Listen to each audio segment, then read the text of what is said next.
마칩니다. 예, 오늘 아이들과 함께 예배하고 있는데요. 우리 아이들에게 질문을 해볼까요? 우리나라의 대표적인 명절이 있는데 혹시 명절들을 아는 것들 있나요? 예, 말해봐. 맞아요. 맞아요. 추석이랑 설날이랑 단오 같은 게 있을 거예요. 그러면 다시 한번 하면 이스라엘의 혹시 대표적인 절기들을 아는 것들이 있을까요? 우리가 신명기 시험 보면서 알았을 텐데. 예, 맞아요. 77절. 오늘 우리가 6월절이 있고요. 무교절도 있고, 오늘 우리가 드리는 77절, 맥주감사절도 있고요. 나팔절도 있고, 대속제일, 초막절 이렇게 다른 절기들이 있습니다. 그 중에 우리가 함께 오늘 예배드리고 있는 절기는 뭐라고 이야기하느냐? 77절 또는 우리 한번 따라하실까요? 맥주감사절. 예, 맥주감사절입니다. 혹시 맥주가 무슨 뜻인지 아는 사람? 어른들은 괜찮습니다. 우리 아이들이요, 아이들. 예, 맥주. 예, 혹시 이게 뭔지 아나요? 쌀. 그래, 넌 도시 사람이다. 또 혹시 우리 중고등부 이게 뭔지 아나요? 예, 보리 맞습니다. 보리예요. 맥은 보리맥이고 추는 가을이기도 하지만 여기선 때, 시기를 뜻하는 추를 씁니다. 그래서 해석을 하면 익은 보리를 거두어 드리는 철이라는 뜻입니다. 그런데 우리는 보리를 본 적이 없어서 헷갈리고 우리가 잘 알지 못하지만 쌀은 언제 추수할까요? 네, 가을에예요. 그럼 보리는 언제 할까요?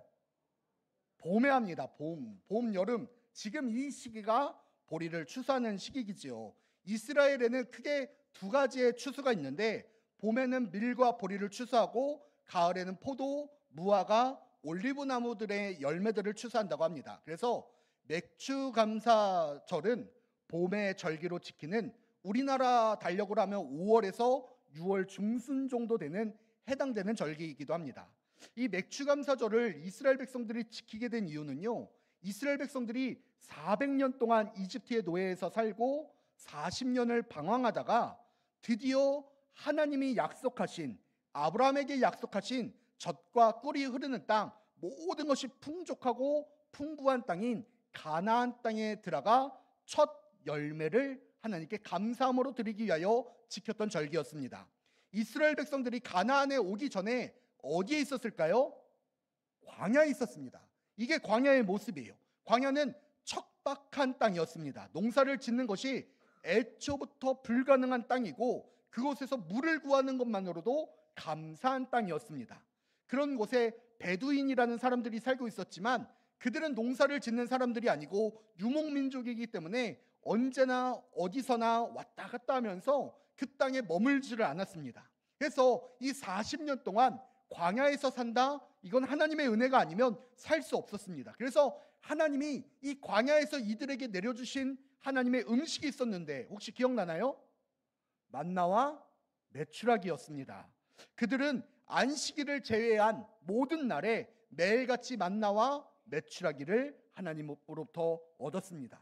반면 그들이 하나님의 인도하심으로 들어간 땅은요, 앞에 보이는 것처럼 풍족하고 풍부한 땅이었습니다.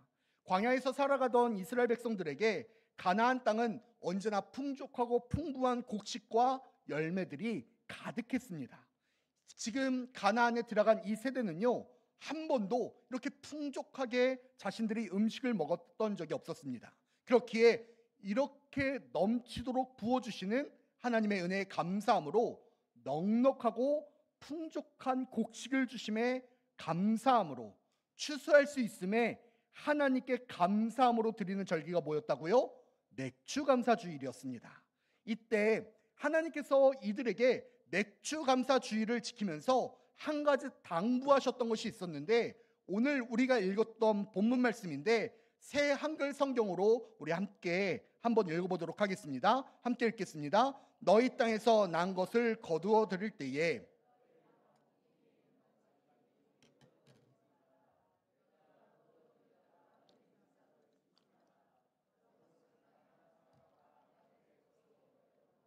나는 여호와 너희의 하나님이다. 아멘.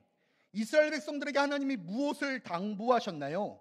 땅에서 나는 곡식을 추수할 때에 구석구석에 있는 것까지 다 거두어두지 말라라고 말씀하십니다. 또 거두다가 흘린 것도 그대로 두라라고 말씀하세요. 왜냐? 그 구석에 남아있는 이삭과 거두어들이다가 흘린 이삭을 통해서 먹고 살 사람들이 존재하기 때문이었습니다.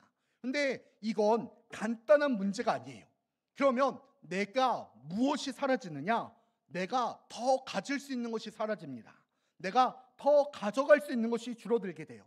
내가 먹을 수 있는 것이 더 줄어들게 돼요. 우리 친구들 중에 나 첫째다. 한번 손 들어볼래요? 나 첫째. 이삭이는 안 들어도 돼.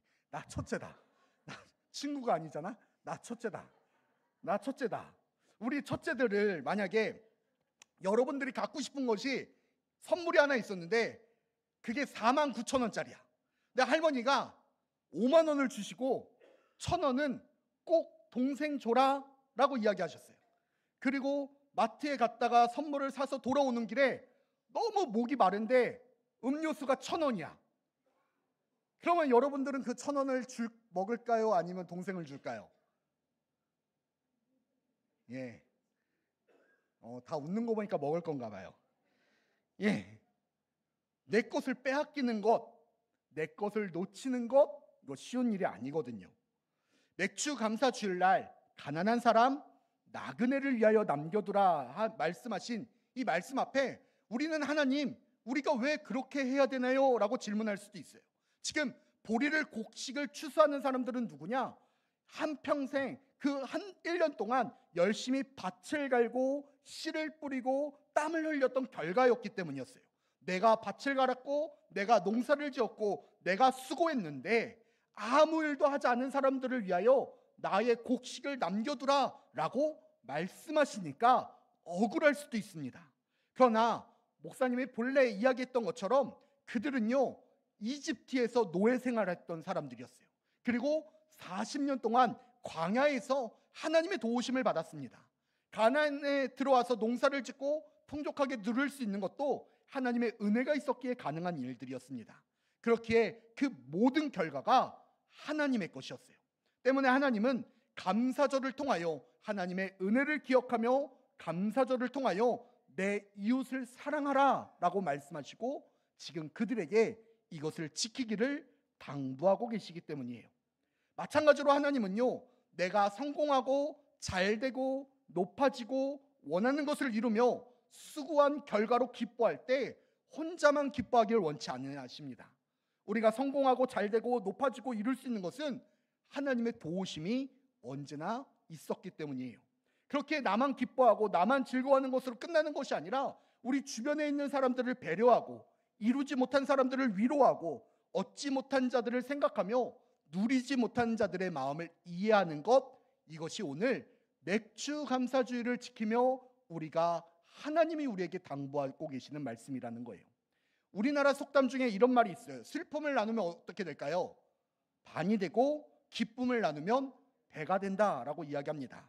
우리가 맥주 감사절을 우리만 기뻐하고 우리만 즐거워하며 우리만 행복한다면 딱 거기까지예요. 그러나 이 기쁨을 어렵고 힘들고 배고픈 사람들과 함께 나눈다면 그 기쁨이 배가 될 줄 믿습니다. 우리가 만난 이 행복을, 기쁨을, 즐거움을 친구들과 가족들과 형제들과 함께 나누며 살아가는 우리 유초동부가 되기를 간절히 축복합니다. 잠시 기도하겠습니다. 사랑이 많으신 하나님 아버지, 하나님이 사랑하시고 하나님이 키우시는 귀한 아이들, 하나님 이 맥주감사절을 맞이하여 하나님의 사랑을 기억하게 하여 주시고 그 이웃들을 사랑하는 마음을 품게 주여 도우시고 인도하여 주시옵소서. 하나님의 역사가 이 아이들에게 언제나 가득하게 하실 줄 믿사오며 우리 주 예수 그리스도의 이름으로 기도드립니다. 아멘. 예, 아이들은 내려가면 돼. 설교 다 끝난 거 아니에요. 우리 반주자막 오고 지금 헝금 막 하는데 이제 시작이에요. 설교는 이제 시작입니다. 우리 아이들과 함께 나눠놓지만요. 아이들은 내려가면 돼요. 아이들은 내려가면 됩니다. 우리가 아이들과 나누었지만 이 맥주감사절은요 이스라엘 백성들이 이제 가나안 땅의 주인이 되는 그 일을 선포하는 일이었습니다. 유월절이 그들에게 노예에서 자유인이 된 거라면 맥주감사절은 그 가나안 땅에 정착하면서 그곳에서 약속된 곡식, 풍성한 열매로 살아갈 수 있음을 증명하는 날이었습니다. 그리고 하나님은 이 날을 기념하고 기억하여 절기를 지키라 말씀하셨어요. 그러면서 강조하신 것이 뭐냐? 자기들끼리 즐기지 말라는 것이었습니다. 자기들끼리만 누리지 말라는 것이었어요. 그러면 온전한 맥추감사절을 즐기기 위해서, 지키기 위하여 우리에게 어떤 자세가 필요한가? 첫 번째는요, 우리 한번 따라 하실까요? 가진 것이 충분합니다. 예, 보릿고개를 경험하지 못한 아이가 남긴 유명한 명언이 하나 있어요. 배고프면 마트에서 라면 사 먹으면 되지 왜 굶어요? 라는 말이지요. 현대 사회를 살아가는 우리들에게는 계절이 무색할 정도로 계절과 상관없이 다양한 열매, 곡식들을 얻을 수 있는 시대가 되었습니다. 반드시 봄이 되어야 딸기를 먹고, 여름이 되어야 수박을 먹고, 겨울이 되어야 귤을 먹는 것이 아닙니다. 아무 때나 돈만 있다면 마트에 가서 사 먹으면 돼요. 곡식도 마찬가지입니다. 아무 때나 가면 쌀이 풍성하게 다 남겨져 있어요. 어디 한번 들어가지 못한 신기한 곡식들도 정말 다양하게 진열되어 있는 것을 보게 됩니다. 하지만 50년, 60년 전만 해도 그렇지 않았어요. 쌀은 가을에 추수해서 언제까지 먹어야 할까요? 다음 해까지 먹어야 되는 식량이잖아요. 보리도 봄에 추수하면 쌀을 추수하기 전까지는 먹어야 되는 식량이었습니다. 그렇기에 오늘 내가 추수했다고, 이번 달에 내가 추수했다고 흥청망청 먹고 마시고 즐길 수가 없었어요. 다음 곡식이 남을 때까지 분배하고 아끼고 또 아껴야지만 다음 해에 굶지 않고 살 수 있었거든요. 지금 이스라엘 백성들은 만나와 메추라기가 매일같이 공급받던 사람들이었습니다. 이 사람들은요, 욕심을 부릴 필요가 없어요. 내일이면 똑같은 양이, 똑같은 메추라기가, 똑같은 만나가 주어질 것을 알고 있었기 때문입니다. 그런데 곡식을 추수하는 것은 달랐어요. 다음에 보리를 추수할 때까지 먹을 양식을 남겨야만 했습니다. 근데 여기에서 중요한 건 다음에 이만큼 곡식을 추수할 것이라는 장담이 있어요? 없어요. 그렇게 최대한 아끼고 아껴야 합니다. 그런데 하나님은 모퉁이에 있는 것과 흘린 것을 거두지 말라라고 말씀하세요. 만약 추수할 때가 한 달 정도 남았을 때 식량이 똑 하고 떨어지면, 곡식이 똑 하고 떨어지면 가장 아쉬울 게 뭘까요? 그때 모퉁이에서 추수하지 않은 것, 흘린 것을 가져가지 않은 이삭들이 가장 아쉬움으로 남을 거예요. 결국 불안과 걱정, 염려가 이 일을 행하지 못하게 만들거든요. 이 유혹을 참아내기 위해서 우리가 가져야 할 믿음은 뭐냐? 내가 가진 것이 충분하다는 믿음입니다. 다른 사람에게 베풀고 나누고 섬기기 위해서는 내 마음속에 하나님이 나에게 주신 것이, 하나님이 나에게 허락하신 것이 언제나 충분함을 고백하며 믿음으로 나아가야 해요. 그렇지 않다면 이 잔치가 오직 나만 기뻐하는 자리가 될 수밖에 없기 때문입니다. 맥주감사절을 우리가 다 같이 기뻐하는 절기로 지킬 수 있는 두 번째 방법은 뭐냐? 우리 한번 따라 하실까요? 다음에도 주십니다. 우리가 수요일 날 계속 배우고 있지만 민수기 11장에 보게 되면 고기를 먹고 싶다라는 백성들의 불평과 불만이 들려오기 시작했습니다. 이로 인하여 하나님께서는 사방 각 길에서 약 하루길 30km에서 40km 되는 지면 위에 2규빗, 지금으로 따지면 90cm 정도 되는 그 높이로 메추라기를 다 뿌리셨어요. 백성들은 그날 종일 종야 그 이튿날까지 종일토록 메추라기를 모았다라고 성경은 기록합니다. 그때 모았던 메추라기의 양이 얼마였냐면 가장 적게 모은 자가 10호멜이다라고 이야기하는데 지금으로 따지면 2200리터 정도 됩니다. 큰 드럼통으로 11개 가량의 메추라기를 모았다고 합니다. 도저히 혼자 먹을 수 있는 양이 아니었어요. 하지만 그들은 이것이 언제 올지 모른다는 이 걱정과 염려에 메추라기를 향한 탐욕과 욕심을 부렸어요. 결국 그들은 이 탐욕에 대한 징계를 받아서 기브앗 핫다와에서 죽임을 당하게 되었습니다.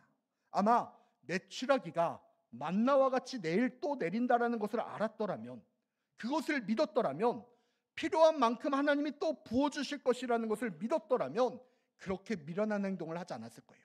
하지만 믿을 수 없었기에, 장담할 수 없었기에, 또 언제 구할지 몰랐기 때문에 그들은 욕심을 부렸고 탐욕의 대가를 치르게 되었습니다.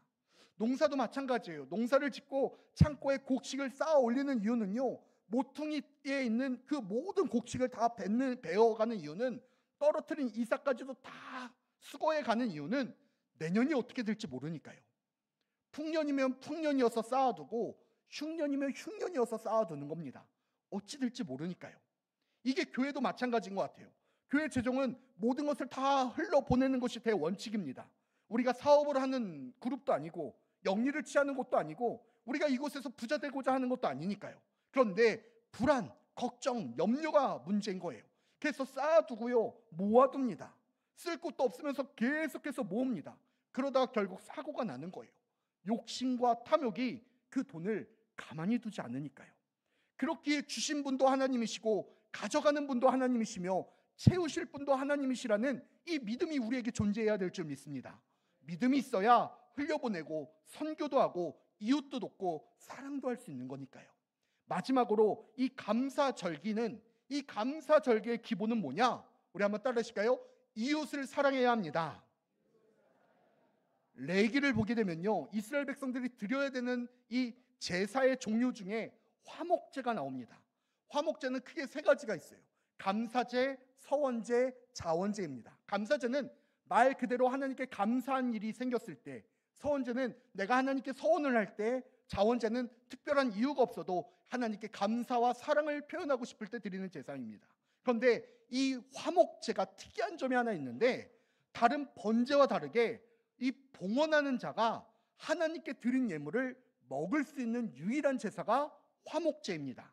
다른 제사들은 다 불사르거나 제사장의 목을 남기는 반면 화목제는 봉헌자가 다 먹을 수 있는데, 여기에 한 가지 중요한 미션이 있습니다. 레위기 7장 15절에서 18절 말씀 저와 한 절씩 교독하시겠습니다. 감사함으로 드리는 화목제물의 고기는 드리는 그날에 먹을 것이요 조금이라도 이튿날 아침까지 두지 말 것이니라.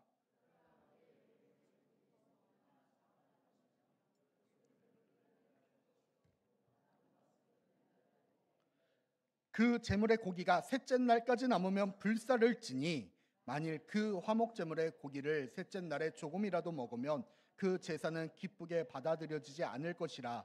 드린 자에게도 예물답게 되지 못하고 도리어 가증한 것이 될 것이며 그것을 먹는 자는 그 죄를 짊어지니라. 아멘. 지금도 소 한 마리를 잡으면 약 300kg 이상이 나오게 되는데, 그 많은 고기를 하루 만에, 이틀 만에 다 먹기 위해서는요, 온 동네 사람들을 다 초청해야만 했습니다. 부자와 가난하니, 사랑하는 사람과 미워하는 사람, 친하니와 친하지 않은 사람, 나를 좋아하는 사람과 미워하는 사람 구별하지 않고 다 불러야만 했어요.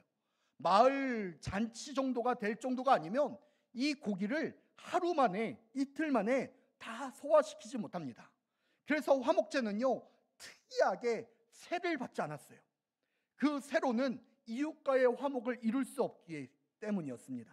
만약 하나님께 드린 제물을 다 소화시키지 못한다면 그 제사는 하나님이 기쁘게 받아들이지 아니하실 것이고, 드린 자의 예물도 예물답게 되지 못하여 오히려 그것이 죄가 된다라고 말씀하고 있어요.